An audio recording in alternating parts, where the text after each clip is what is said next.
Chapter 7 of Uncle Wiggily and Old Mother Hubbard. Uncle Wiggily and Little Bo Peep. "What are you going to do, Nurse Jane?" asked Uncle Wiggily Longears, the rabbit gentleman, as he saw the muskrat lady housekeeper going out in the kitchen one morning with an apron on and a dab of white flour on the end of her nose. "I am going to make a chocolate cake with carrot icing on top," replied Miss Fuzzy Wuzzy. "Oh, good!" cried Uncle Wiggily, and almost before he knew it he started to clap his paws, just as Sammie and Susie Littletail, the rabbit children, might have done, and as they often did do when they were pleased about anything. "I just love chocolate cake!" cried the bunny uncle, who was almost like a boy bunny himself. "Do you?" asked Nurse Jane. "Then I am glad I am going to make one." And, going into the kitchen of the hollow stump bungalow, she began rattling away among the pots, pans, and kettles. For now Nurse Jane and Uncle Wiggily were living together once more in their own hollow stump bungalow. It had burned down, you remember, but Uncle Wiggily had had it built up again, and now he did not have to visit around among his animal friends, though he still called on them every now and then. "Oh, dear!" suddenly cried Nurse Jane from the kitchen. "Oh, dear!" "What is the matter, Miss Fuzzy Wuzzy?" asked the bunny uncle. "Did you drop a pan on your paw?" "No, Uncle Wiggily," answered the muskrat lady. "It is worse than that. I can't make the chocolate cake after all, I am sorry to say." "Oh, dear, that is too bad. Why not?" asked the bunny uncle in a sad and sorrowful voice. "Because there is no chocolate," went on Nurse Jane. "Since we came to our new hollow stump bungalow, I have not made any cakes, and today I forgot to order the chocolate from the store for this one." "Never mind," said Uncle Wiggily kindly. "I'll go to the store and get the chocolate for you. In fact, I would go to 2 stores and part of another one for the sake of having a chocolate cake." "All right," spoke Nurse Jane. "If you get me the chocolate, I'll make one." Putting on his overcoat, with his tall silk hat tied down over his ears so they would not blow away, so his hat would not blow off, and with his rheumatism crutch under his paw, off started the old rabbit gentleman across the fields and through the woods to the chocolate store. After buying what he wanted for Nurse Jane's cake, the old gentleman rabbit started back for the hollow stump bungalow. On the way, he passed a toy store, and he stopped to look in the window at the pop guns, the spinning tops, the dolls, the Noah's Arks, with the animals marching out of them, and all things like that. "It makes me young again to look at toys," said the bunny uncle. Then he went on a little farther until, all at once, as he was passing a bush, he heard from behind it the sound of crying. "Ha!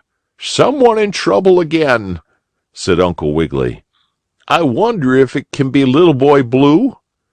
He looked, but instead of seeing the sheep boy, whom he had once helped, Uncle Wiggily saw a little girl. "Ha! Who are you?" the bunny uncle asked. "And what is the matter?" "I am Little Bo Peep," was the answer, "and I have lost my sheep and don't know where to find them." "Why, let them alone and they'll come home, wagging their tails behind them," said Uncle Wiggily quickly, and he laughed jolly-like and happy because he had made a rhyme to go with what Bo Peep said. Yes, I know that is the way it is in the Mother Goose book, said Little Bo Peep. But I've waited and waited, and let them alone ever so long, but they haven't come home, and now I'm afraid they'll freeze. Ah, that's so. It is pretty cold for sheep to be out, said Uncle Wiggily as he looked across the snow-covered field and toward the woods where there were icicles hanging down from the trees. Look here, Little Bo Peep, went on the bunny uncle. I think your sheep must have gone home long ago, wagging their tails behind them. And you too had better run home to Mother Goose. Tell her you met me and that I sent you home. And if I find your sheep, I'll send them along too. So don't worry. Oh, I don't like to go home without my sheep, said Bo Peep, and tears came into her eyes. I ought to bring them with me. But today I went skating on Crystal Lake up in the Lemon Orange Mountains, and I forgot all about my sheep. Now I am afraid to go home without them. Oh, dear! Uncle Wiggily thought for a minute. Then he said, Ha! I have it. I know where I can get you some sheep to take home with you. Then Mother Goose will say it is all right. Come with me. Where are we going? Asked Bo Peep. To get you some sheep. And Uncle Wiggily led the little shepherdess girl back to the toy store, in the window of which he had stopped to look a while ago. Give Bo Peep some of your toy woolly sheep, if you please, said Uncle Wiggily to the toy store man. She can take them home with her, while her own sheep are safe in some warm place, I'm sure. But now she must have some sort of sheep to take home with her in place of the lost ones, so it will come out all right, as it is in the book. And these toy woolly sheep will do as well as any, won't they, Little Bo Peep? Oh, yes, they will. Thank you very much, Uncle Wiggily, answered Bo Peep, making a pretty little bow.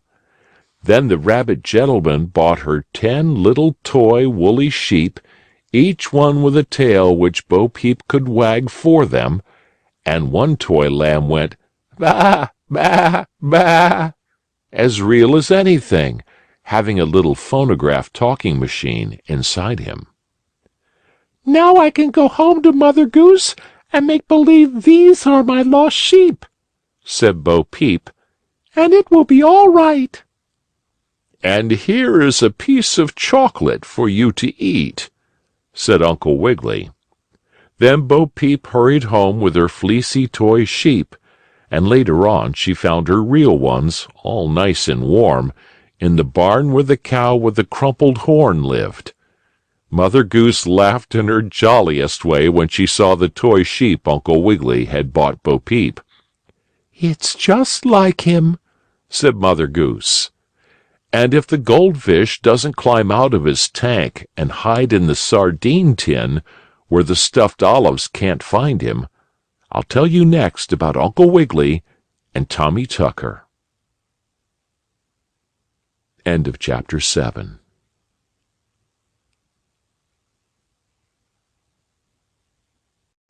Chapter 8 of Uncle Wiggily and Old Mother Hubbard. Uncle Wiggily and Tommy Tucker. Oh, Uncle Wiggily, called Susie Littletail, the rabbit girl, one day, as she went over to see her bunny uncle in his hollow stump bungalow. Oh, Uncle Wiggily, isn't it too bad? Isn't what too bad? Asked the old gentleman rabbit, as he scratched his nose with his left ear and put his glasses in his pocket, for he was tired of reading the paper and felt like going out for a walk.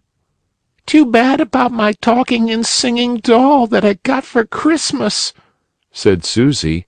She won't sing any more. Something inside her is broken. Broken? That's too bad, said Uncle Wiggily kindly. Let me see. What's her name?" "Sally Ann Peach Basket Shortcake," answered Susie. "What a funny name!" laughed the bunny uncle. Uncle Wiggily took Susie's doll, which had been given her at Christmas, and looked at it.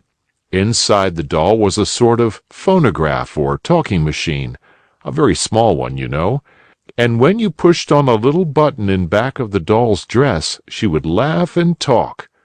But, best of all, when she was in working order, she would sing a verse which went something like this: "I hope you'll like my little song. I will not sing it very long. I have 2 shoes upon my feet, and when I'm hungry, then I eat." Uncle Wiggily wound up the spring in the doll's side, and then he pressed the button, like a shoe button, in her back. But this time Susie's doll did not talk, she did not laugh, and instead of singing, she only made a scratching noise like a phonograph when it doesn't want to play, or like Bully No-Tail the Frog Boy when he has a cold in his head. "Oh, dear, this is quite too bad," said Uncle Wiggily. "Quite indeed." "Isn't it?" exclaimed Susie. "Do you think you can fix her, Uncle?" Mr. Longears turned the doll upside down and shook her. Things rattled inside her, but even then she did not sing. "Oh, dear!" cried Susie, her little pink nose going twinkle-inkle, just as did Uncle Wiggily's. "What can we do?" "You leave it to me, Susie," spoke the old rabbit gentleman. "I'll take the doll to the toy shop where I bought Little Bo Peep's sheep and have her mended." "Oh, goody!" cried Susie, clasping her paws. "Now I know it will be all right." And she kissed Uncle Wiggily right between his ears. "Well, I'm sure I hope it will be all right after that," said the bunny uncle, laughing, and feeling sort of tickled inside. Off hopped Uncle Wiggily to the toy shop, and there he found this same monkey doodle gentleman who had sold him the toy woolly sheep for Little Bo Peep. "Here is more trouble," said Uncle Wiggily. "Can you fix Susie's doll so she will sing? For the doll is a little girl one, just like Susie, and her name is Sally Ann Peach Basket Shortcake." The monkey doodle man in the toy store looked at the doll. "I can fix her," he said. Going in his back room workshop, where there were rocking horses that needed new legs, wooden soldiers who had lost their guns, and steamboats that had forgotten their whistles, the toy man soon had Susie's doll mended again as well as ever, so that she said, "Papa, Mama, I love you. I am hungry." And she laughed, "Ha ha ho ho." and she sang, "I am a little dolly, 'bout 1 year old. Please take me where it's warm, for I am feeling rather cold. If you're not in a hurry, it won't take me very long to whistle or to sing for you my pretty little song." "Hooray!" cried Uncle Wiggily when he heard this. "Susie's dolly is all right again. Thank you, Mr. Monkey Doodle. I'll take her to Susie." Then Uncle Wiggily paid the toy store keeper and hurried off with Susie's doll. Uncle Wiggily had not gone very far before, all at once from around the corner of a snowbank, he heard a sad little voice crying, "Oh, dear! Oh, dear! Oh, dear!" "My goodness!" said the bunny uncle. "Someone else is in trouble. I wonder who it can be this time." He looked and saw a little boy standing in the snow. "Hello!" cried Uncle Wiggily in his jolly voice. "Who are you, and what's the matter?" "I am little Tommy Tucker," was the answer, "and the matter is, I'm hungry." "Hungry, eh? asked Uncle Wiggily. "Well, why don't you eat?" "I guess you forgot about me and the Mother Goose book," spoke the boy. "I'm in that book, and it says about me, 'Little Tommy Tucker must sing for his supper. What shall he eat? Jam and bread and butter.'" "Well," asked Uncle Wiggily, "why don't you sing?" I can't," answered Tommy. "That's the trouble. I have caught such a cold that I can't sing. And if I don't sing, Mother Goose won't know it is I, and she won't give me any supper. Oh dear, oh dear, and I am so hungry." "There now, there, don't cry," kindly said the bunny uncle, patting Tommy Tucker on the head. "I'll soon have you singing for your supper." "But how can you when I have such a cold?" asked the little boy. "Listen, I am as hoarse as a crow." And truly he could no more sing than a rusty gate or a last year's doorknob. "Ah, I can soon fix that," said Uncle Wiggily. "See, here I have Susie Littletail's talking and singing doll, which I have just had mended. Now you take the doll in your pocket, go to Mother Goose, and when she asks you to sing for your supper, just push the button in the doll's back. Then the doll will sing, and Mother Goose will think it is you and give you bread and jam." "Oh, how fine!" cried Tommy Tucker. "I'll do it." "But afterward," said Uncle Wiggily, slowly shaking his paw at Tommy, "afterward you must tell Mother Goose all about the little joke you played, or it would not be fair. Tell her the doll sang and not you." "I will," said Tommy. He and Uncle Wiggily went to Mother Goose's house, and when Tommy had to sing for his supper, the doll did it for him.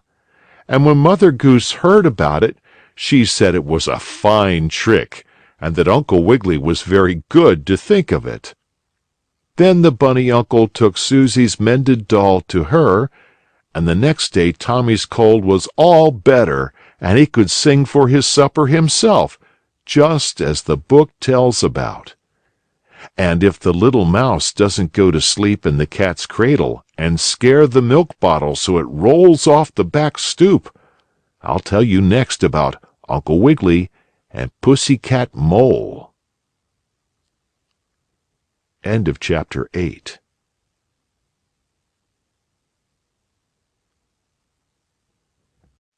Chapter 9 of Uncle Wiggily and Old Mother Hubbard.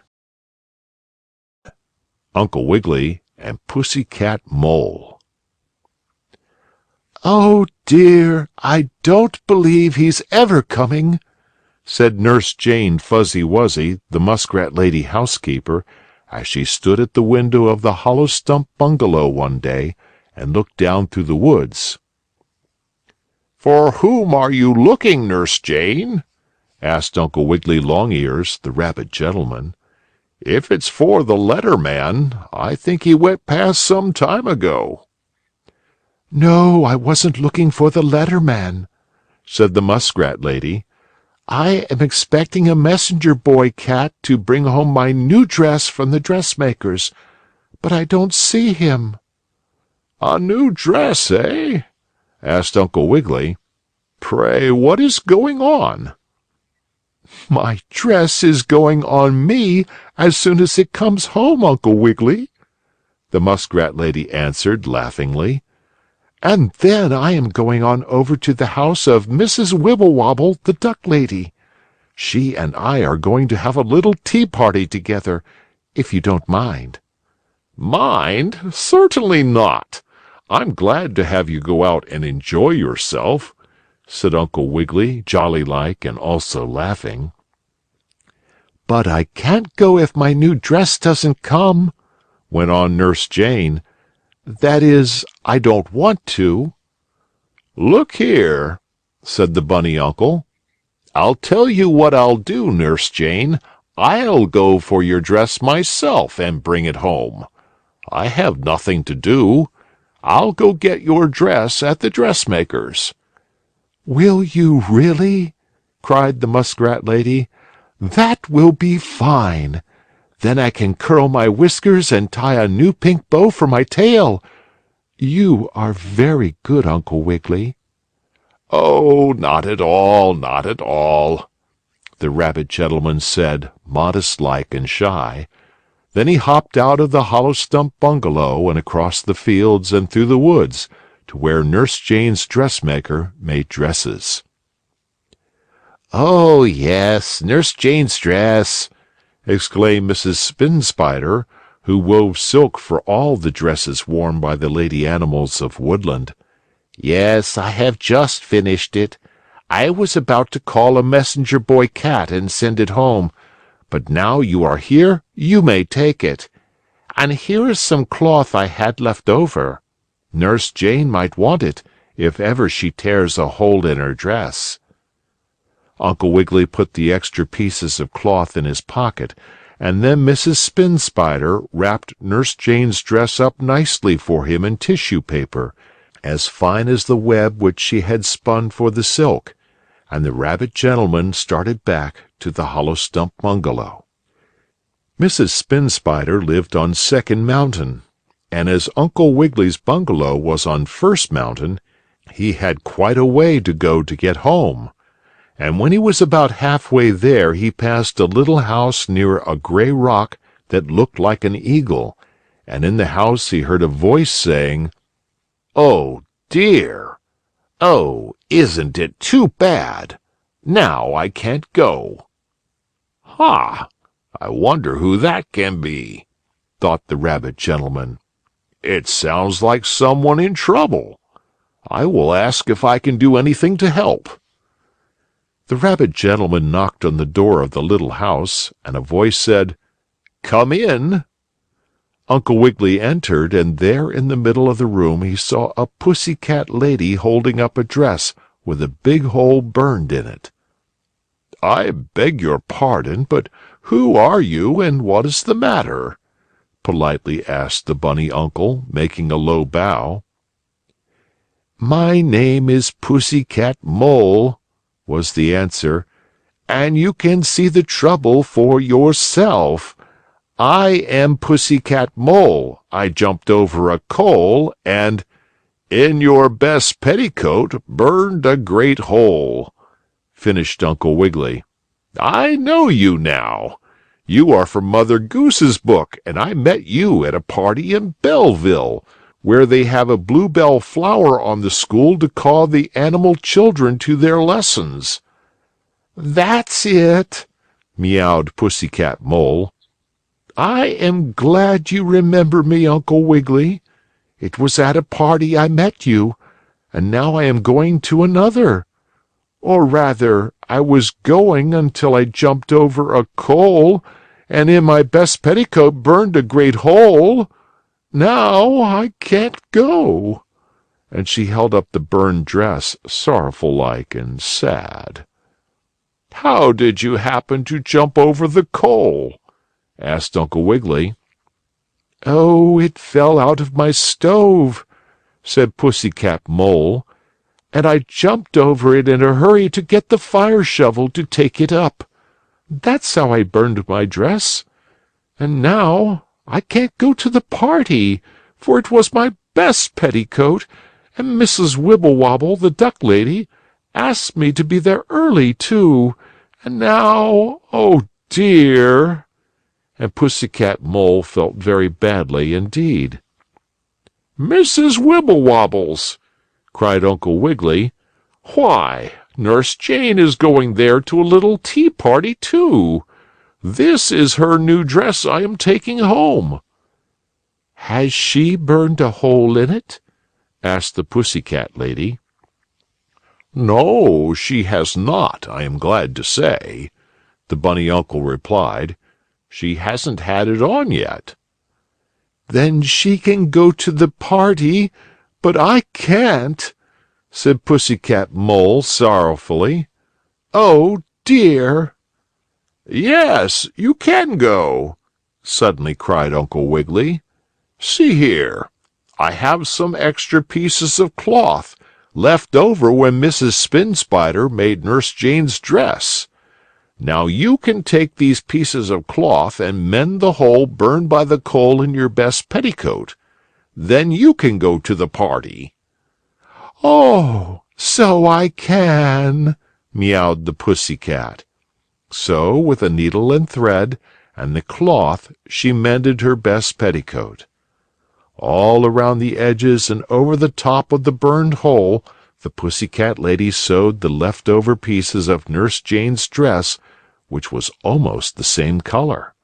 Then, when the mended place was pressed with a warm flat-iron, Uncle Wiggily cried, "You would never know there had been a burned hole."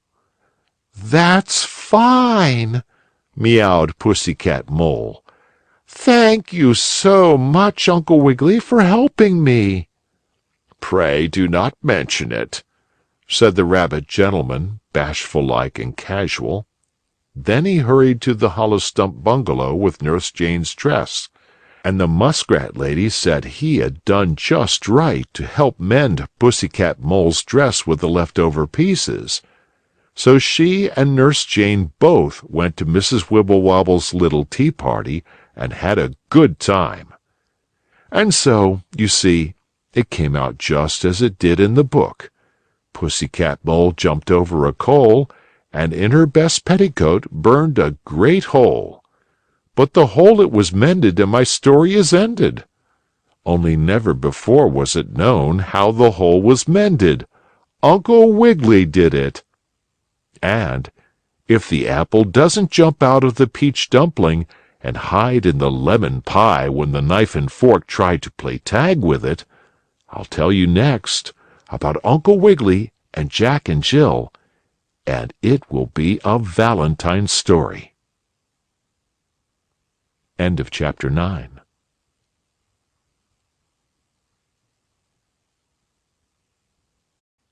Chapter 10 of Uncle Wiggily and Old Mother Hubbard. Uncle Wiggily and Jack and Jill. Uncle Wiggily Longears, the nice old gentleman rabbit, was asleep in an easy chair in his hollow stump bungalow one morning when he heard someone calling, "Hi, Jack! Ho, Jill! Where are you? Come at once, if you please." "Ha! What's that? Someone calling me?" asked the bunny uncle, sitting up so suddenly that he knocked over his red, white, and blue-striped barber pole rheumatism crutch that Nurse Jane Fuzzy Wuzzy, the muskrat lady housekeeper, had gnawed for him out of a cornstalk. "Is anyone calling me?" asked Mr. Longears. "No," answered Miss Fuzzy Wuzzy.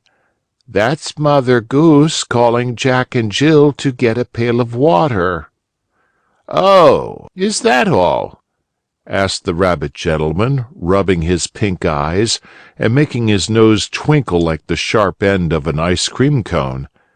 "Just Mother Goose calling Jack and Jill, eh? Well, I'll go out and see if I can find them for her." Uncle Wiggily was always that way, you know, wanting to help someone. This time it was Mother Goose.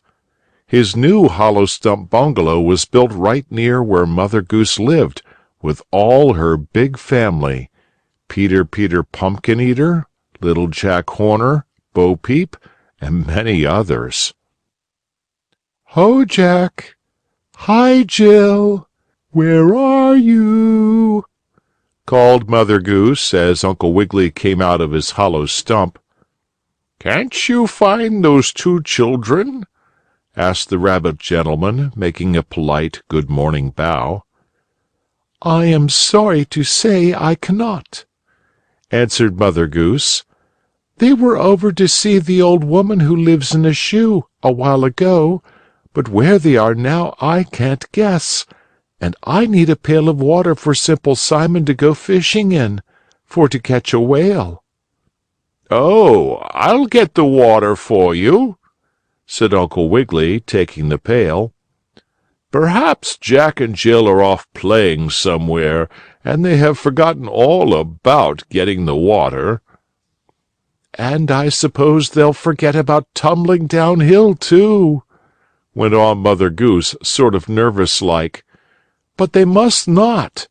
If they don't fall down, so Jack can break his crown, it won't be like the story in my book, and everything will be upside down." "So Jack has to break his crown, eh?" said Uncle Wiggily. "That's too bad. I hope he won't hurt himself too much." "Oh, he's used to it by this time," Mother Goose said. "He doesn't mind falling, nor does Jill mind tumbling down after." "Very well, then, I'll get the pail of water for you," spoke the bunny uncle, "and Jack and Jill can do the tumbling downhill part." Uncle Wiggily took the water pail and started for the hill, on top of which was the well owned by Mother Goose. As the bunny uncle was walking along, he suddenly heard a voice calling to him from behind a bush. "Oh, Uncle Wiggily, will you do me a favor?" "I certainly will," said Mr. Longears. "But who are you, and where are you?" "Here I am, over here," the voice went on. "I'm Jack, and will you please give this to Jill when you see her?" Out from behind the bush stepped Jack, the little Mother Goose boy. In his hand he held a piece of white birch bark, prettily colored red, green, and pink, and on it was a little verse which read, "Can you tell me, pretty maid? Tell me, and not be afraid. Who's the sweetest girl and true? I can, for she's surely you." "What's this? What's this?" asked Uncle Wiggily in surprise. "What's this?" "It's a valentine for Jill," said Jack. "Today is Valentine's Day, you see, but I don't want Jill to know I sent it. So I went off here and hid until I could see you to ask you to take it to her." "All right, I'll do it," Uncle Wiggily said, laughing. "I'll take your valentine to Jill for you. So that's why you weren't round to get the pail of water, is it?" "Yes," answered Jack. "I wanted to finish making my valentine. As soon as you give it to Jill, I'll get the water." "Oh, never mind that," said the bunny uncle. "I'll get the water, just you do the falling downhill part. I'm too old for that." "I will," promised Jack. Then Uncle Wiggily went on up the hill, and pretty soon he heard someone else calling him, and all of a sudden, out from behind a stump stepped Jill, the little Mother Goose girl. "Oh, Uncle Wiggily," said Jill, bashfully holding out a pretty red leaf shaped like a heart.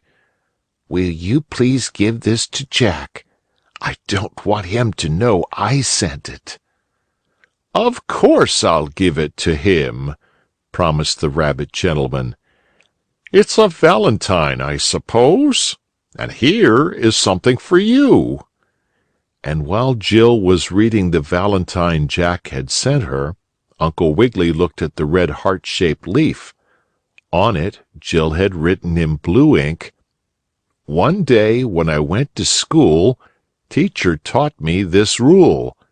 8 and 1 add up to 9, so I'll be your valentine."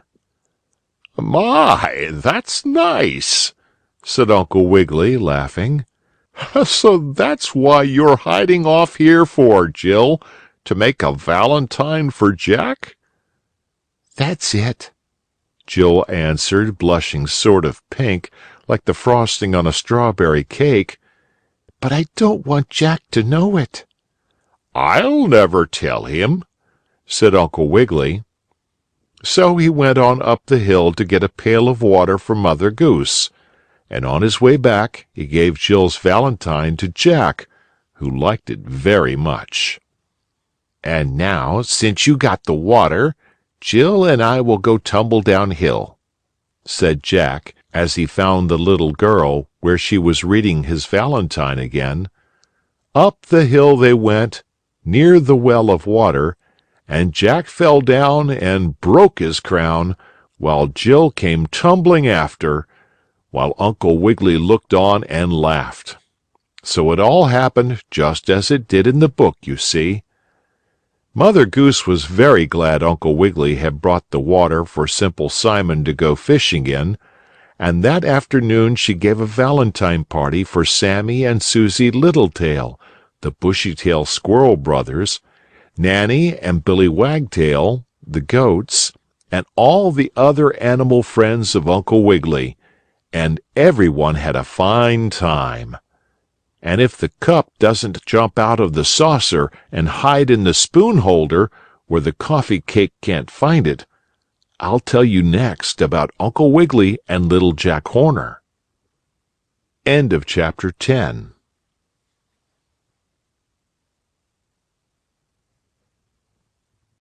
Chapter 11 of Uncle Wiggily and Old Mother Hubbard.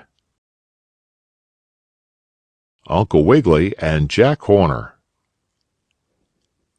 "Well, I think I'll go for a walk," said Uncle Wiggily Longears, the rabbit gentleman, one afternoon, when he was sitting out on the front porch of his hollow stump bungalow. He had just eaten a nice dinner that Nurse Jane Fuzzy Wuzzy, the muskrat lady housekeeper, had gotten ready for him. "Go for a walk!" exclaimed Nurse Jane. "Why, Mr. Longears, excuse me for saying so, but you went walking this morning." "I know I did," answered the bunny uncle, "but no adventure happened to me then. I don't really count it a good day unless I have had an adventure. So I'll go walking again, and perhaps I may find one. If I do, I'll come home and tell you all about it." "All right," said Nurse Jane. "You are a funny rabbit, to be sure, going off in the woods looking for adventures when you might sit quietly here on the bungalow front porch." "That's just it," laughed Uncle Wiggily. "I don't like to be too quiet. Off I go." "I hope you have a nice adventure," Nurse Jane called after him. "Thank you," answered Uncle Wiggily politely. Away over the fields and through the woods went the bunny uncle, looking on all sides for an adventure, when, all of a sudden, he heard behind him a sound that went, "Honk, honk, honkety honk, honk." "Ha! That must be a wild goose," thought the rabbit gentleman.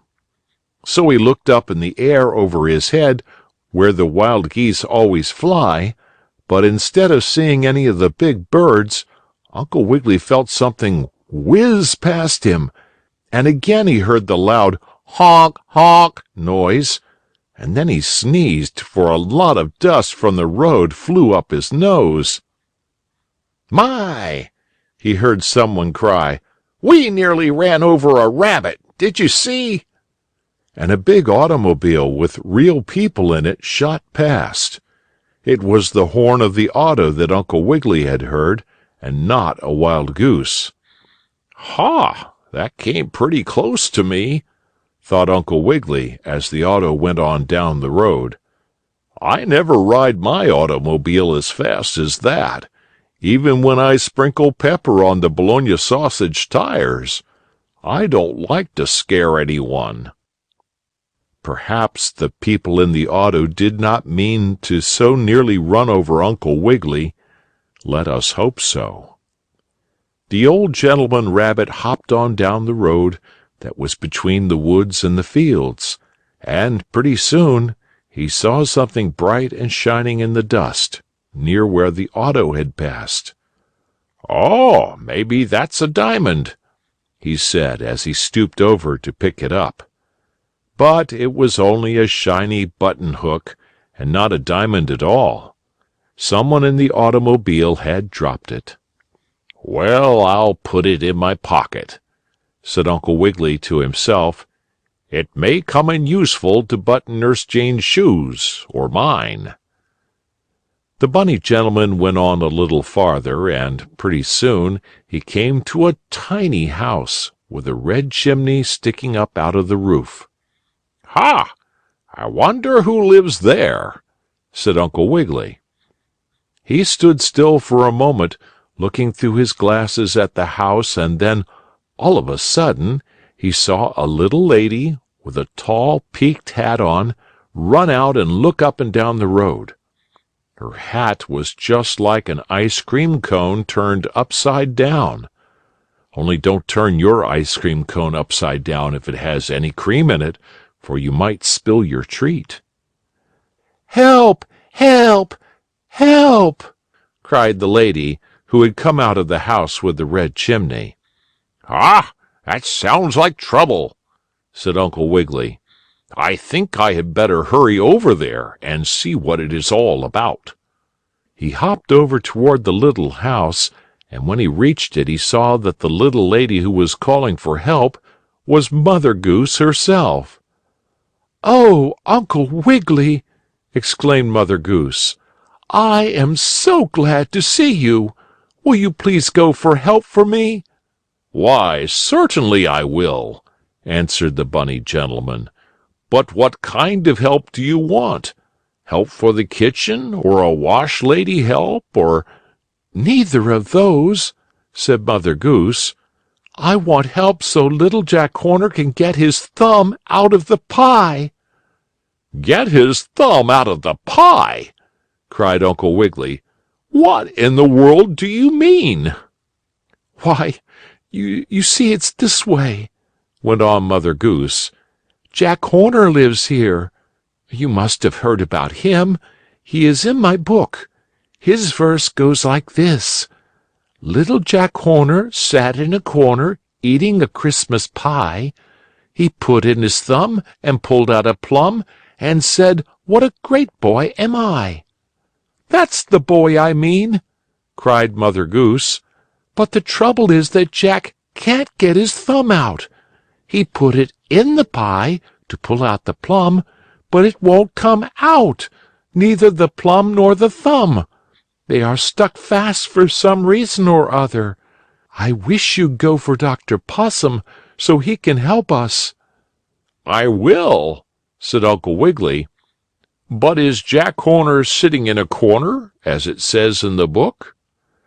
"Oh, he's doing that all right," answered Mother Goose. "But, corner or no corner, he can't pull out his thumb." "I'll get the doctor at once," promised the bunny uncle. He hurried over to Dr. Possum's house, but could not find him, as Dr. Possum was just then called to see Jilly Longtail, who had the mousetrap fever. "Dr. Possum not in!" cried Mother Goose when Uncle Wiggily had hopped back and told her. "That's too bad! Oh, we must do something for Jack! He's crying and going on terribly because he can't get his thumb out." Uncle Wiggily thought for a minute. Then, putting his paw in his pocket, he felt the button hook which had dropped from the automobile that nearly ran over him. "Ha! I know what to do!" cried the bunny uncle suddenly. "What?" asked Mother Goose. "I'll pull out Jack's thumb myself with this button hook," said Mr. Longears. "I'll make him all right without waiting for Dr. Possum." Into the room where, in the corner, Jack was sitting, went the bunny gentleman. There he saw the Christmas pie boy, with his thumb away down deep under the top crust. "Oh, Uncle Wiggily!" cried Jack. I'm in such trouble. Oh, dear! I can't get my thumb out. It must be caught on the edge of the pan or something." "Don't cry," said Uncle Wiggily kindly. "I'll get it out for you." So he put the button hook through the hole in the top pie crust close to Jack's thumb. Then, getting the hook on the plum, Uncle Wiggily, with his strong paws, pulled and pulled and pulled, and all of a sudden out came the plum and Jack Horner's thumb, and they weren't stuck fast any more. "Oh, thank you so much," said Jack as he got up out of his corner. "Pray don't mention it," spoke Uncle Wiggily politely. "I am glad I could help you, and it also makes an adventure for me."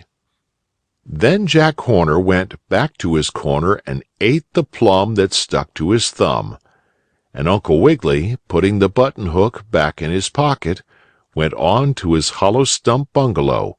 He had had his adventure.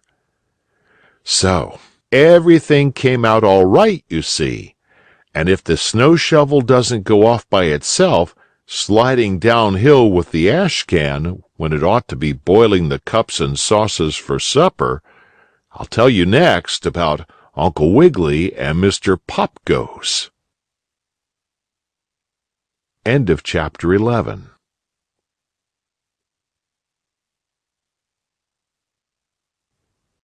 Chapter 12 of Uncle Wiggily and Old Mother Hubbard. Uncle Wiggily and Mr. Pop-Goes. "Uncle Wiggily," said Mrs. Littletail, the rabbit lady, one morning, as she came in the dining room where Mr. Longears was reading the cabbage leaf paper after breakfast. "Uncle Wiggily, I don't like you to go out in such a storm as this, but I do need some things from the store, and I have no one to send." "Why, I'll be only too glad to go!" cried the bunny uncle, who was spending a few days visiting the Littletail family in their underground burrow house. "It isn't snowing very hard." And he looked out through the window, which was up a little way above ground to make the burrow light. "What do you want, Mrs. Littletail?" he asked. "Oh, I want a loaf of bread and some sugar," said the bunny mother of Sammie and Susie Littletail. "And you shall certainly have what you want," cried Uncle Wiggily as he got ready to go to the store. Soon he was on his way, wearing his fur coat and hopping along on his cornstalk rheumatism crutch, while his pink nose was twinkling in the frosty air like a red lantern on the back of an automobile. "A loaf of homemade bread and 3½ pounds of granulated sugar," said Uncle Wiggily to the monkey-doodle gentleman who kept the grocery store. "And the best that you have, if you please, as it's for Mrs. Littletail." "You shall certainly have the best," cried the monkey-doodle gentleman with a jolly laugh. And while he was wrapping up the things for Uncle Wiggily to carry home, all at once there sounded in the store a loud "My, what's that?" asked Uncle Wiggily, surprised-like and excited. "I heard a bang like a gun. Are there any hunter men with their dogs about? If there are, I must be careful." "No, that wasn't a gun," said the monkey-doodle gentleman. "That was only one of the toy balloons in my window. I had some left over from last year, so I blew them up and put them in my window to make it look pretty. Now and then one of them bursts." And just then, surely enough, bang! went another toy balloon, bursting and shriveling all up. Uncle Wiggily looked in the front window of the store and saw some blown-up balloons that had not burst. "I'll take 2 of those," he said to the monkey-doodle gentleman. "Sammie and Susie Littletail will like to play with them." "Better take 2 or 3, said the Monkey Doodle gentleman. "I'll let you have them cheap, as they are old balloons, and they will burst easily." So he let the air out of 4 balloons and gave them to Uncle Wiggily to take home to the bunny children. The rabbit gentleman started off through the snowstorm toward the underground house, but he had not gone very far before, just as he was coming out from behind a big stump, he heard voices talking. "Now I'll tell you how we can get those rabbits," Uncle Wiggily heard one voice say. "I'll crawl down in the burrow, and as soon as they see me they'll be scared and run out. Uncle Wiggily, Mrs. Littletail, the 2 children, Nurse Jane Fuzzy Wuzzy and all. Then you can grab them, Mr. Bigtail. I am glad I happened to meet you." "Aha!" thought Uncle Wiggily. "Mr. Bigtail. I ought to know that name.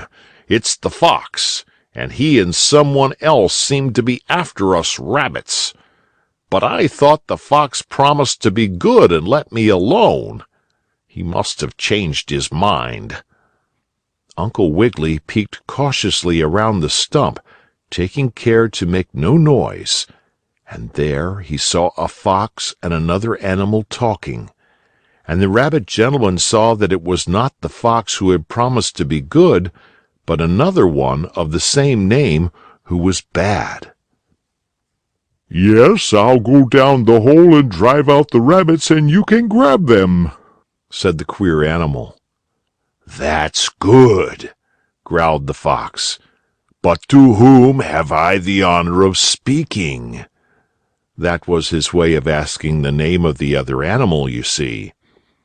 "Oh, I'm called Mr. Pop-Goes," said the other. "Mr. Pop-Goes, what a queer name," said the fox, and all the while Uncle Wiggily was listening with his big ears and wondering what it all meant. "Oh, Pop-Goes isn't all my name," said the queer animal. "Don't you know the story in the book? The monkey chased the cobbler's wife all around the steeple. That's the way the money goes. Pop goes the weasel. I'm Mr. Pop-Goes the weasel, you see. I'm specially good at chasing rabbits." "Oh, I see," barked Mr. Bigtail the fox. "Well, I'll be glad if you can help me get those rabbits. I've been over to that Uncle Wiggily's hollow stump bungalow, but he isn't around." "No, he's visiting the Littletail rabbits," said Mr. Pop-Goes the weasel. "But we'll drive him out."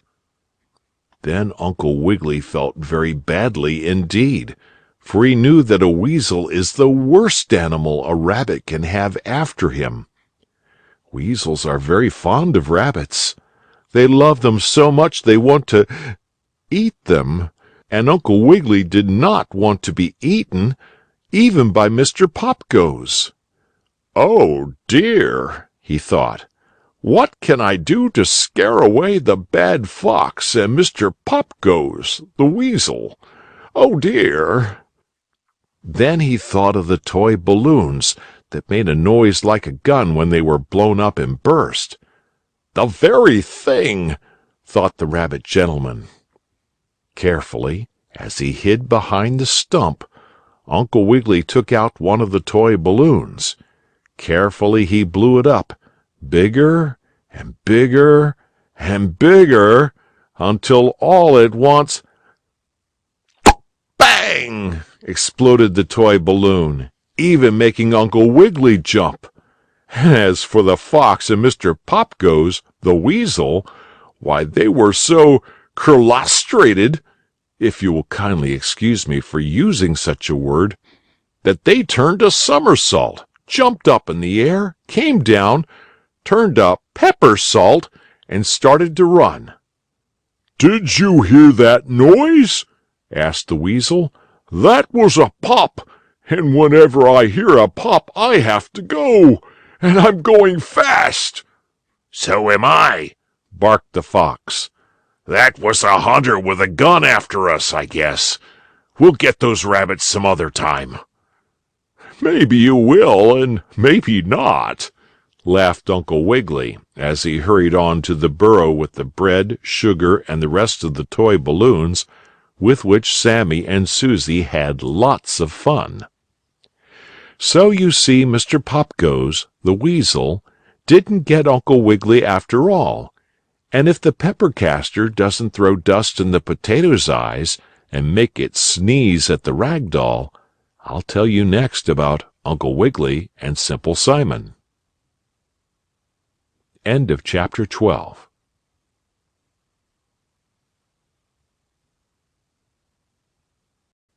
Chapter 13 of Uncle Wiggily and Old Mother Hubbard.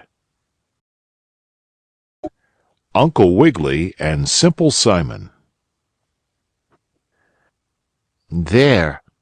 exclaimed Nurse Jane Fuzzy Wuzzy, the muskrat lady housekeeper, who, with Uncle Wiggily Longears, the rabbit gentleman, was visiting at the Littletail rabbit burrow one day. "There they are, Uncle Wiggily, all nicely wrapped up for you to carry." "What's nicely wrapped up?" asked the bunny uncle. "And what do you want me to carry?" And he looked over the tops of his spectacles at the muskrat lady, sort of surprised and wondering. "I want you to carry the jam tarts, and they are all nicely wrapped up," went on Nurse Jane.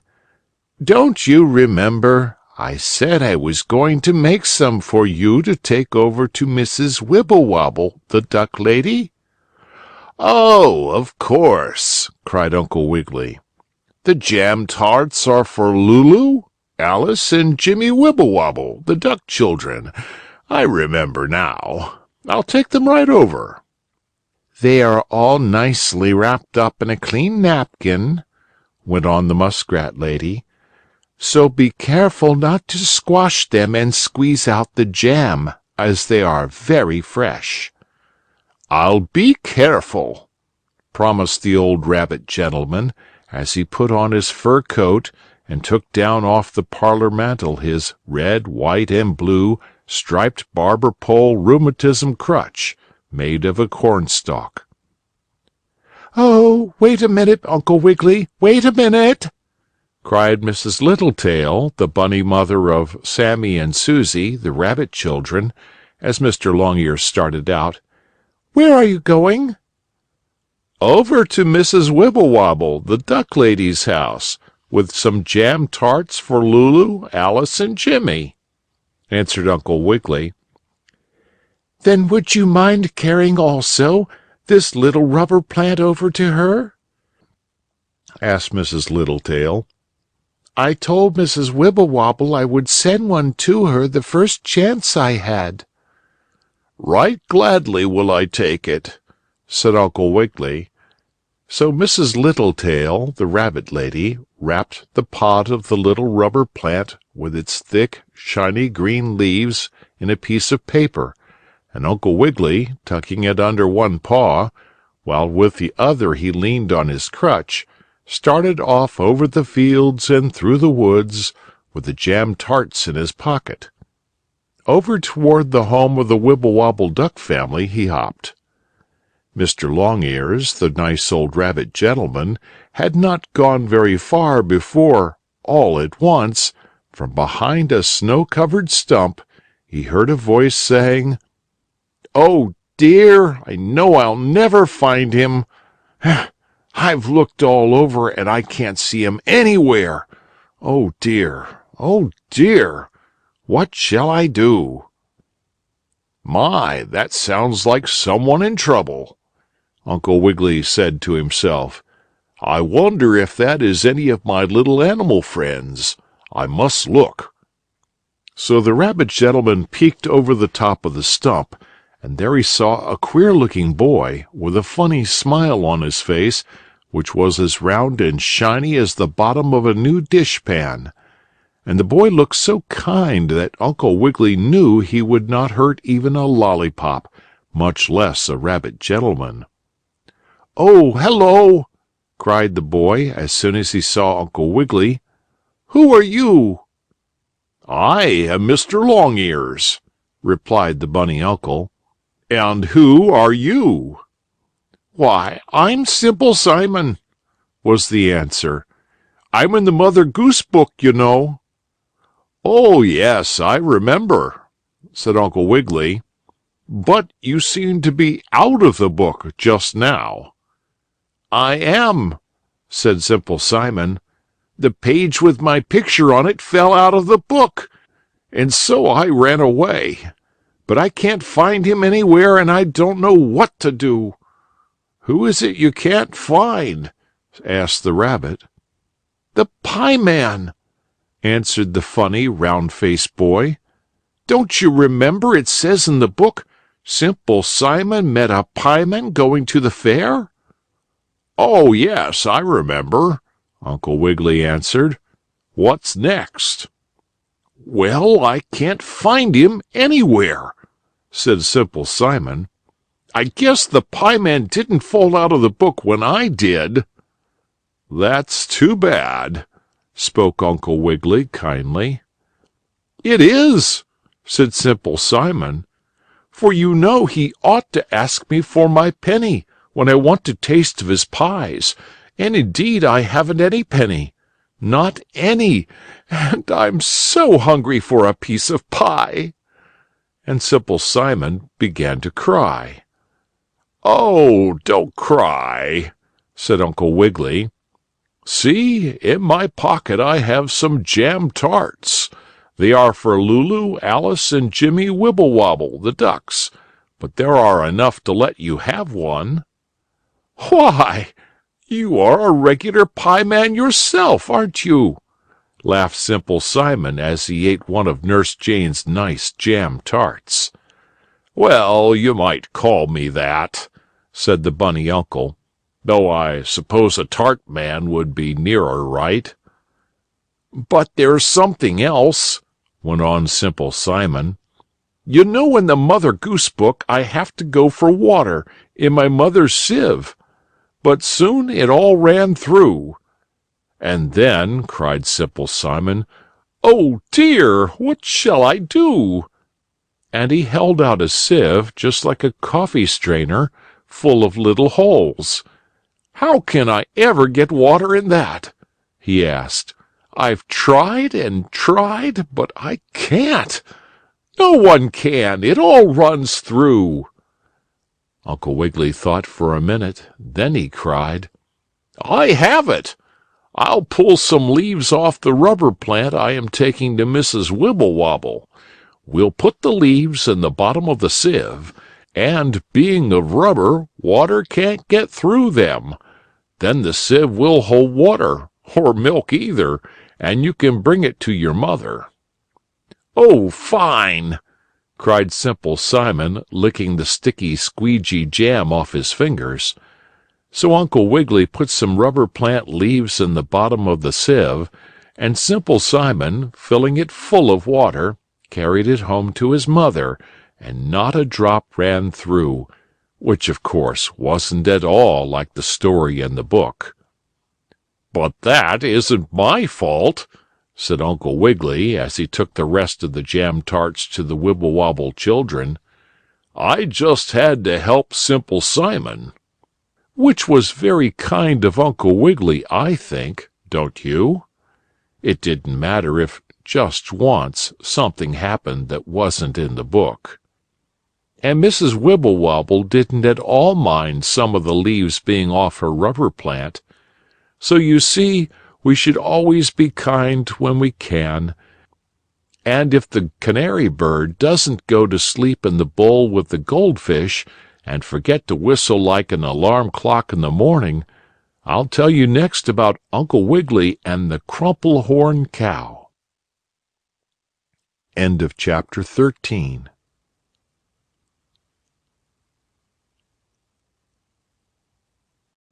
Chapter 14 of Uncle Wiggily and Old Mother Hubbard. Uncle Wiggily and the Crumple-Horn Cow. "Where are you going, Uncle Wiggily?" asked Nurse Jane Fuzzy Wuzzy, the muskrat lady housekeeper, as she saw the rabbit gentleman starting out from his hollow stump bungalow one day. He was back again from his visit to Sammie and Susie Littletail. "Oh, I'm just going for a walk," answered Mr. Longears. "I have not had an exciting adventure since I carried the valentines for Jack and Jill before they tumbled downhill, and perhaps today I may find something else to make me lively and happy and skippy-like." "Too much hopping and skipping is not good for you," the muskrat lady said. "Yes, I think it is, if you'll excuse me for saying so," spoke Uncle Wiggily politely. "It keeps my rheumatism from getting too painful." Then, taking his red, white, and blue-striped rheumatism crutch from inside the talking machine horn, Uncle Wiggily started off. Over the fields and through the woods went the rabbit gentleman, until, pretty soon, as he was walking along, wondering what would happen to him that day, he heard a voice saying, "Moo! Moo! Moo!" "Ah, that sounds rather sad and unhappy-like," spoke the rabbit gentleman to himself. "I wonder if it can be anyone in trouble?" So he peeked through the bushes, and there he saw a nice cow, who was standing with one foot in the hollow of a big stump. "Moo! Moo!" cried the cow. "Oh, dear, will no one help me?" "Why, of course I'll help you," kindly said Uncle Wiggily. "What is the matter, and who are you?" "Why, I am the Mother Goose Cow with a crumpled horn," was the answer, "and my foot is caught so tightly in the hole of this stump that I cannot get it out." "Why, I'll help you, Mrs. Crumpled Horn Cow," said Uncle Wiggily kindly. Then, with his rheumatism crutch, the rabbit gentleman pushed loose the cow's hoof from where it was caught in the stump, and she was all right again. "Oh, thank you so much, Uncle Wiggily," spoke the crumpled horn cow. "If ever I can do you a favor, I will." "Thank you," said the rabbit gentleman politely. "I'm sure you will. But how did you happen to get your hoof caught in that stump?" "Oh, I was standing on it, trying to see if I could jump over the moon," was the answer. "Jump over the moon!" cried the rabbit gentleman. "You surprise me! Why in the world—" "It's this way, you see," spoke the crumpled horn lady cow. "In the Mother Goose book it says, 'Hi diddle diddle, the cat's in the fiddle, the cow jumped over the moon.' Well, if one cow did that, I don't see why another one can't. I got up on the stump to try and jump over the moon, but my foot slipped and I was caught fast. I suppose I should not have tried it, for I am the cow with the crumpled horn. You have heard of me, I dare say. I'm the cow with the crumpled horn that Little Boy Blue drove out of the corn. I tossed the dog that worried that cat that caught the rat that ate the malt that lay in the house that Jack built." "Oh, I remember you now," said Uncle Wiggily. "And this is my crumpled horn," went on the cow, and she showed the rabbit gentleman how one of her horns was all crumpled and crooked and twisted, just like a corkscrew that is used to pull hard corks out of bottles. "Well, thank you again for pulling out my foot," said the cow as she turned away.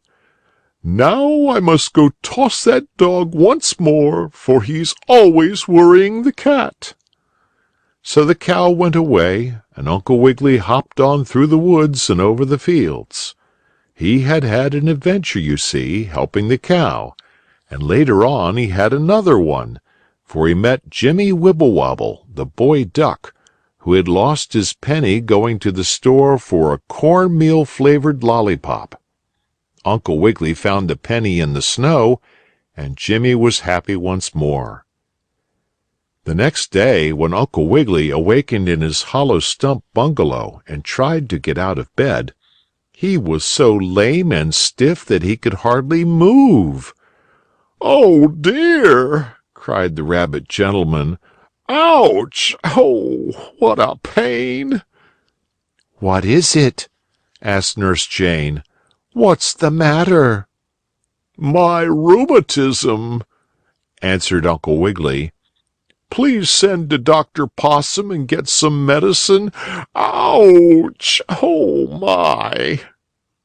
"I'll go for the medicine myself," Nurse Jane said, and, tying her tail up in a double bow knot so she would not step on it and trip, as she hurried along, over to Dr. Possum's she went.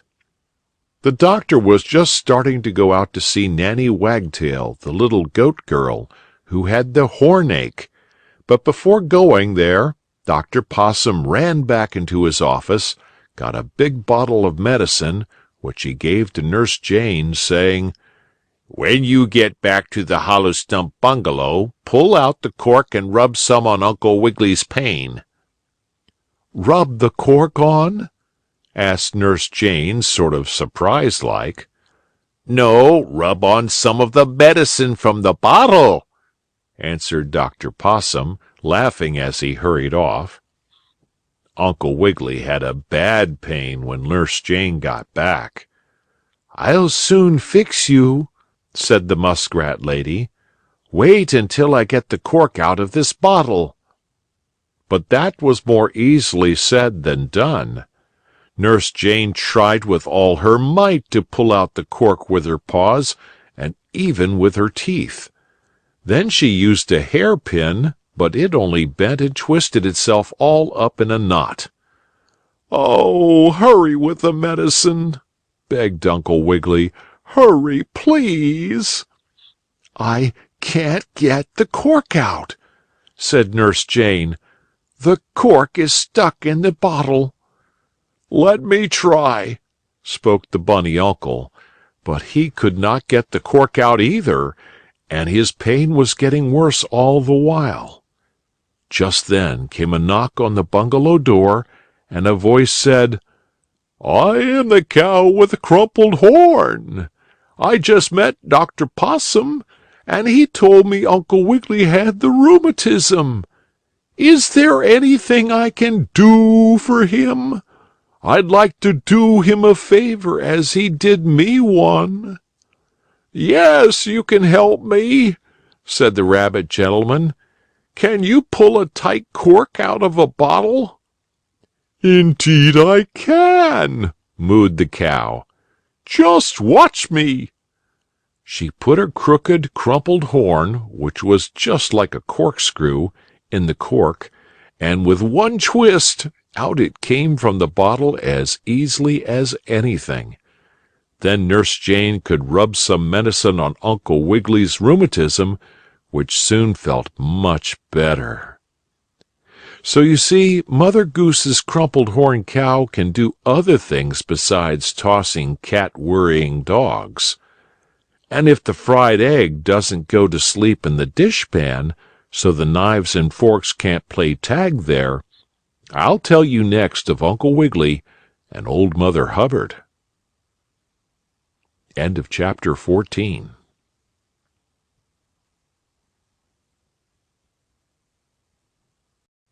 Chapter 15 of Uncle Wiggily and Old Mother Hubbard. Uncle Wiggily and Old Mother Hubbard. "Uncle Wiggily, have you anything special to do this morning?" asked Nurse Jane Fuzzy Wuzzy, the muskrat lady housekeeper for the rabbit gentleman, as she saw him get up from the breakfast table in his hollow stump bungalow. "Anything special? Why, no, I guess not," answered the bunny uncle. I was going out for a walk, and perhaps I may meet with an adventure on the way, or I may help some friends of Mother Goose, as I sometimes do." "You are always being kind to someone," said Nurse Jane, "and that is what I want you to do now. I have just made an orange cake and—" "An orange cake?" cried Uncle Wiggily, his pink nose twinkling. "How nice! Where did you get the oranges?" "Up on the Orange Mountains, to be sure," answered the muskrat lady with a laugh. "Ha ha ha! I have made 2 orange cakes, to tell the exact truth, which I always do. There is one for us, and I wanted to send one to Dr. Possum, who was so good to cure you of the rheumatism when the cow with the crumpled horn pulled the hard cork out of the medicine bottle for us." "Send an orange cake to Dr. Possum? The very thing! Oh, fine!" cried the bunny uncle. "I'll take it right over to him. Put it in a basket so it will not take cold, Nurse Jane." The muskrat lady wrapped the orange cake in a clean napkin and then put it in the basket for Uncle Wiggily to carry to Dr. Possum. Off started the old rabbit gentleman, over the woods and through the fields. Oh, excuse me just a minute. He did not go over the woods this time. He only did that when he had his airship, which he was not using today, for fear of spilling the oranges out of the cake. So he went over the fields and through the woods to Dr. Possum's office. "Well, I wonder if I will have any adventure today?"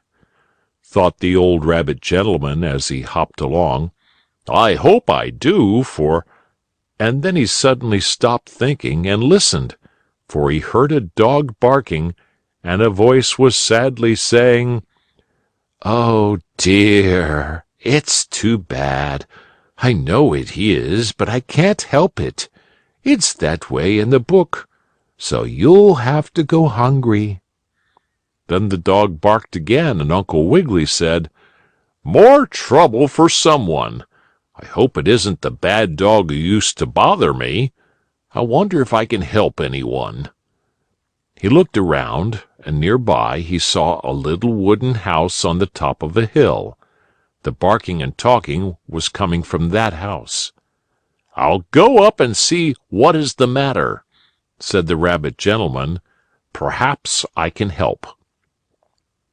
He looked through a window of the house before going in, and he saw a lady somewhat like Mother Goose, wearing a tall peaked hat, like an ice cream cone turned upside down. And with her was a big dog, who was looking in an open cupboard and barking, and the lady was singing, "Old Mother Hubbard went to the cupboard to get her poor dog a bone.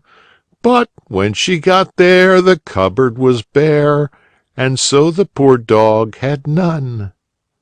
"And there isn't anything else in the house to eat, except a bone, Mother Hubbard?" the dog asked. "I'm so hungry." "There isn't, I'm sorry to say," she answered, "but I'll go to the baker's to get you some bread."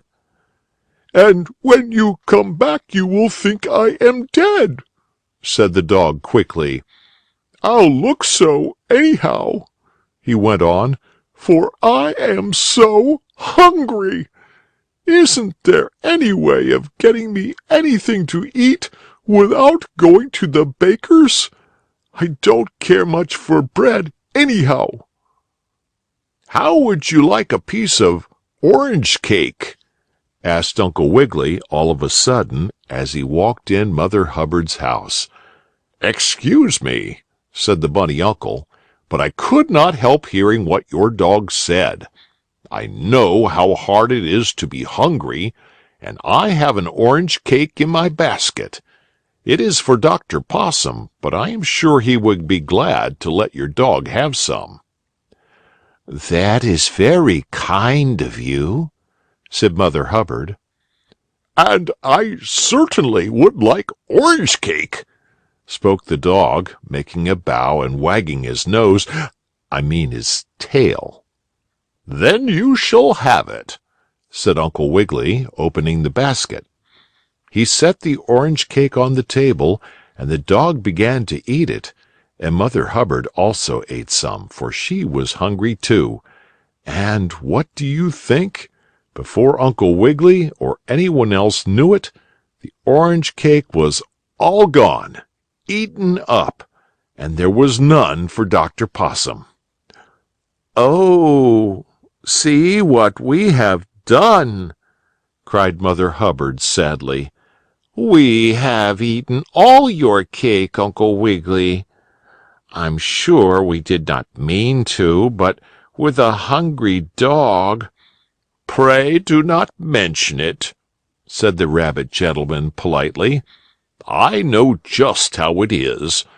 I have another orange cake of my own at home. I'll go get that for Dr. Possum. He won't mind which one he has."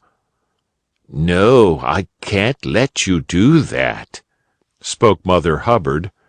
"You were too kind to be put to all that trouble. Next door to me lives Paddy Cake, the baker man. I'll have him bake you a cake as fast as he can, and you can take that to Dr. Possum. How will that do?" "Why, that will be just fine," said Uncle Wiggily, twinkling his pink nose at the dog, who was licking up the last of the cake crumbs with his red tongue.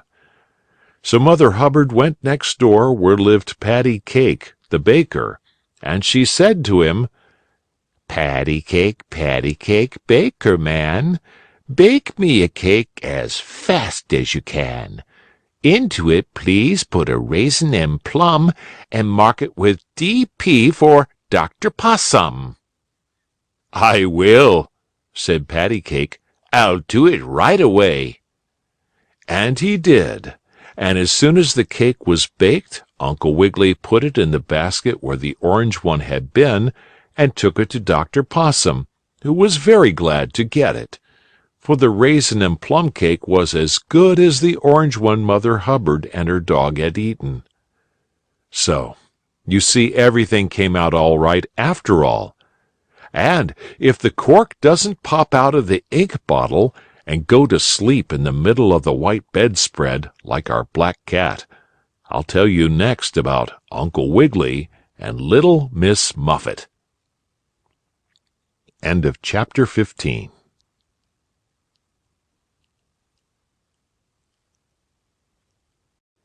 Chapter 16 of Uncle Wiggily and Old Mother Hubbard. Uncle Wiggily and Miss Muffet. Rat-a-tat-tat! Came a knock on the door of the hollow stump bungalow, where Uncle Wiggily Longears, the rabbit gentleman, lived with Nurse Jane Fuzzy Wuzzy, the muskrat lady housekeeper. Rat-a-tat-tat! "Come in!" called Nurse Jane, who was sitting by a window, mending a pair of Uncle Wiggily's socks, which had holes in them. The door opened, and into the bungalow stepped a little girl. Oh, she was such a tiny thing that she was not much larger than a doll. "How do you do, Nurse Jane?" said the little girl, making a low bow and shaking her curly hair. "Why, I am very well, thank you," the muskrat lady said. "How are you?" "Oh, I'm very well too, Nurse Jane." "Ha! You seem to know me, but I am not so sure I know you," said Uncle Wiggily's housekeeper. "Are you Little Bo Peep?" "No, Nurse Jane," answered the little girl with a smile. "Are you Mistress Mary? Quite contrary. How does your garden grow?" Nurse Jane wanted to know. "I am not Mistress Mary," answered the little girl. "Then who are you?" Nurse Jane asked. "I am Little Miss Muffet, if you please, and I have come to sit on a tuffet and eat some curds and whey. I want to see Uncle Wiggily, too, before I go away." "All right," spoke Nurse Jane. "I'll get you the tuffet and the curds and whey." And she went out to the kitchen. The muskrat lady noticed that Miss Muffet said nothing about the spider frightening her away. "Perhaps she doesn't like to talk about it," thought Miss Fuzzy Wuzzy, "though it's in the Mother Goose book. Well, I'll not say anything either." So she got the tuffet for little Miss Muffet, a tuffet being a sort of baby footstool. And indeed the little girl had to sit on something quite small, for her legs were very short. "And here are your curds and whey," went on Nurse Jane, bringing in a bowl. Curds and whey are very good to eat. They are made from milk, sweetened, and are something like a custard in a cup. So little Miss Muffet sat on a tuffet, eating her curds and whey, just as she ought to have done.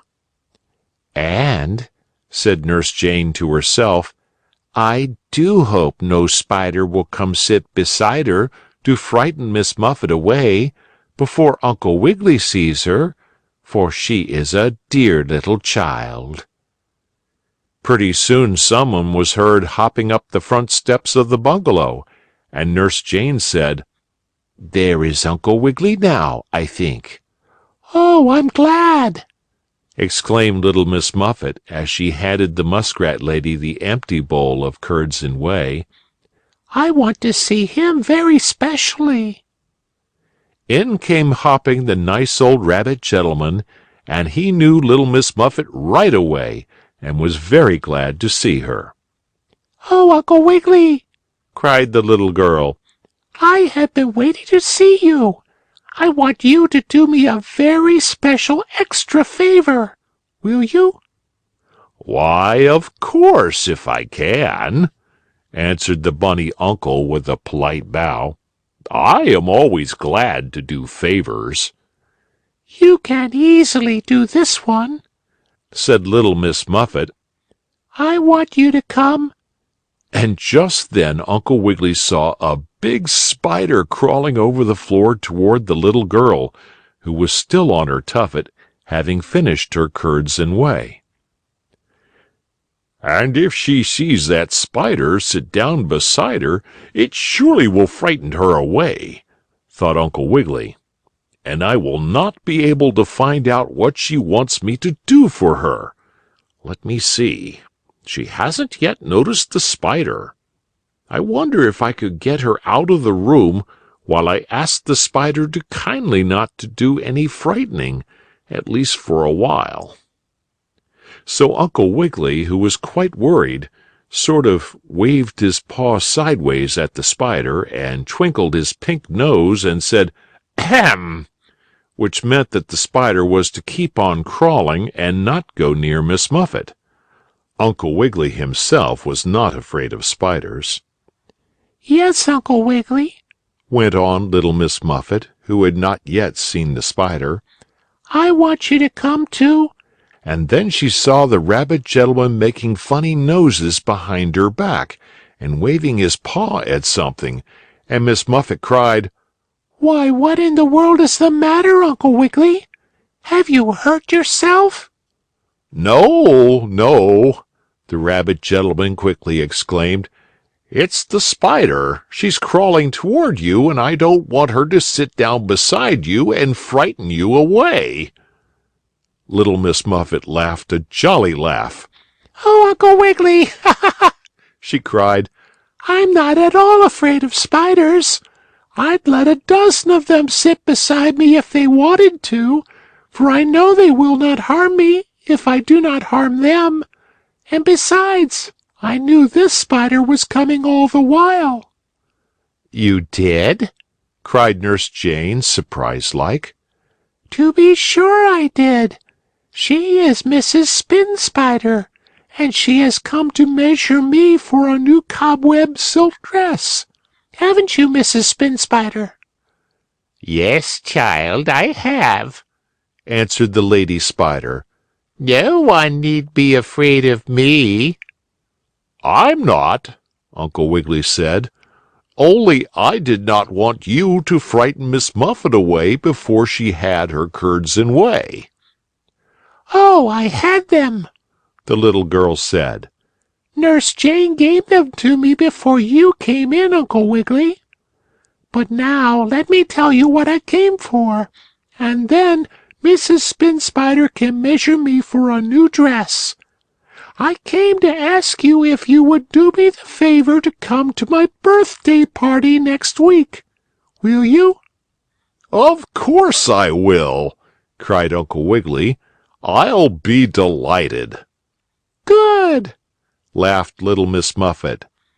Then along came Mrs. Spin Spider and sat down beside her and did not frighten the little girl away, but instead measured her for a new dress.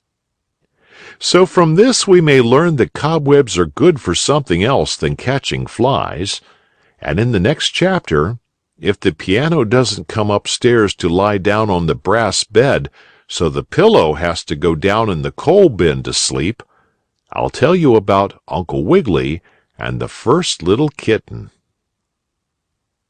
End of chapter 16.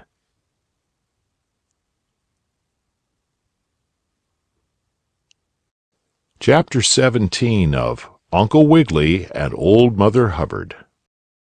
Uncle Wiggily and the First Kitten. Uncle Wiggily Longears, the nice old rabbit gentleman, was asleep in his easy chair by the fire which burned brightly on the hearth in his hollow stump bungalow. Mr. Longears was dreaming that he had just eaten a piece of cherry pie for lunch, and that the cherry pits were dropping on the floor with a rat-a-tat-tat, when he suddenly awakened and heard someone knocking on the front door. "Ha! Who is there? Come in!" cried the rabbit gentleman, hardly awake yet. Then he happened to think, "I hope it isn't the bad fox, or the skillery-scalery alligator, whom I have invited in. I ought not to have been so quick." But it was none of these unpleasant creatures who had knocked on Uncle Wiggily's door. It was Mrs. Purr, the nice cat lady, and when the rabbit gentleman had let her in, she looked so sad and sorrowful that he said, "What is the matter, Mrs. Purr? Has anything happened?"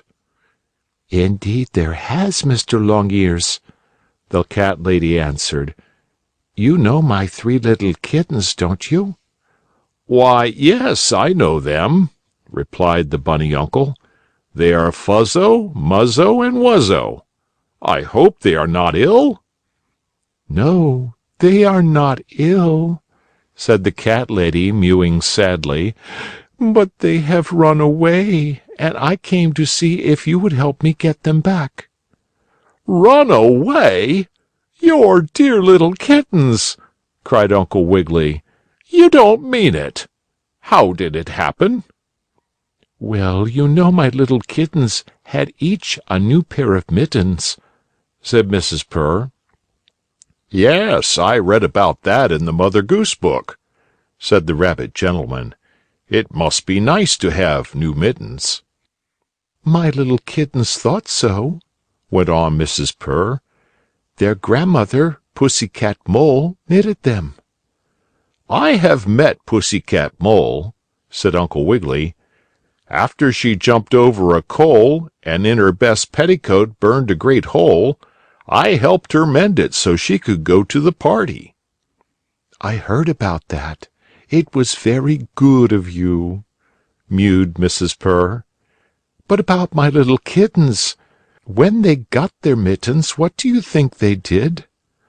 "Why, I suppose they went out and played in the snow," Uncle Wiggily said. "I know that is what I would have done when I was a little rabbit, if I had had a new pair of mittens." "I only wish they had done that," Mrs. Purr said. "But instead, they went and ate some cherry pie. The red pie juice got all over their new mittens, and when they saw it they became afraid I would scold them, and they ran away. I was not home when they ate the pie and soiled their mittens, but the cat lady who lives next door told me. Now I want to know if you will try to find my 3 little kittens for me, Fuzzo, Wuzzo, and Muzzo. I want them to come home so badly." "I'll go look for them," promised the old rabbit gentleman. So, taking his red, white, and blue rheumatism crutch, off he started over the fields and through the woods. Mrs. Purr went back home to get supper, in case her kittens, with their pie-soiled mittens, should come back by themselves before Uncle Wiggily found them. On and on went the old rabbit gentleman. He looked on all sides and through the middle for any signs of the lost kittens, but he saw none for quite a while. Then all at once he heard a mewing sound over in the bushes, and he said, "Ha! There is the first little kitten." And there, surely enough, she was, Fuzzo. "Oh, dear," Fuzzo was saying, "I don't believe I'll ever get them clean." "What's the matter now?" asked the rabbit gentleman, though he knew quite well what it was, and only pretended he did not. "Who are you, and what is the matter?" he asked. "Oh, I am in such trouble," said the first little kitten. "My sisters and I ate some pie in our new mittens.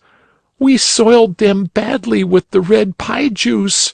Weren't we naughty kittens?" "Well, perhaps just a little bit naughty," Uncle Wiggily said. "But you should not have run away from your mamma. She feels very badly. Where are Muzzo and Wuzzo?" "I don't know," answered Fuzzo. "They ran one way and I ran another. I'm trying to get the pie juice out of my mittens, but I can't seem to do it." "How did you try?" Uncle Wiggily wanted to know. "I am rubbing my mittens up and down on the rough bark of trees and on stones," answered Fuzzo. "I thought that would take the pie stains out, but it doesn't." "Of course not!" laughed Uncle Wiggily. "Now you come with me. I am going to take you home. Your mother sent me to look for you." "Oh, but I'm afraid to go home," mewed Fuzzo. "My mother will scold me for soiling my nice new mittens. It says so in the book." "No, she won't," laughed Uncle Wiggily. "You just leave it to me. But first you come to my hollow stump bungalow." So Fuzzo, the first little kitten, put one paw in Uncle Wiggily's, and carrying her mittens in the other, along they went together. "Where are you, Nurse Jane Fuzzy Wuzzy?" called the rabbit gentleman when they reached his hollow stump bungalow. "I want you to make some nice hot soapy suds and water, and wash this first little kitten's mittens. Then they will be clean, and she can take them home with her."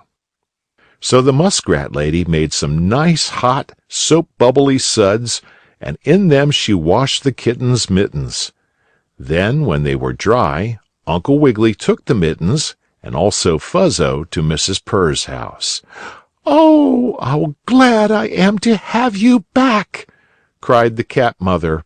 "I wouldn't have scolded you, Fuzzo, for soiling your mittens. You must not be afraid any more." "I won't," promised the first little kitten, showing her nice clean mittens. And then Uncle Wiggily said he would go find the other 2 lost baby cats. And so, if the milkman doesn't put goldfish in the ink bottle to make the puppy dog laugh when he goes to bed, I'll tell you next about Uncle Wiggily and the second kitty. End of chapter 17.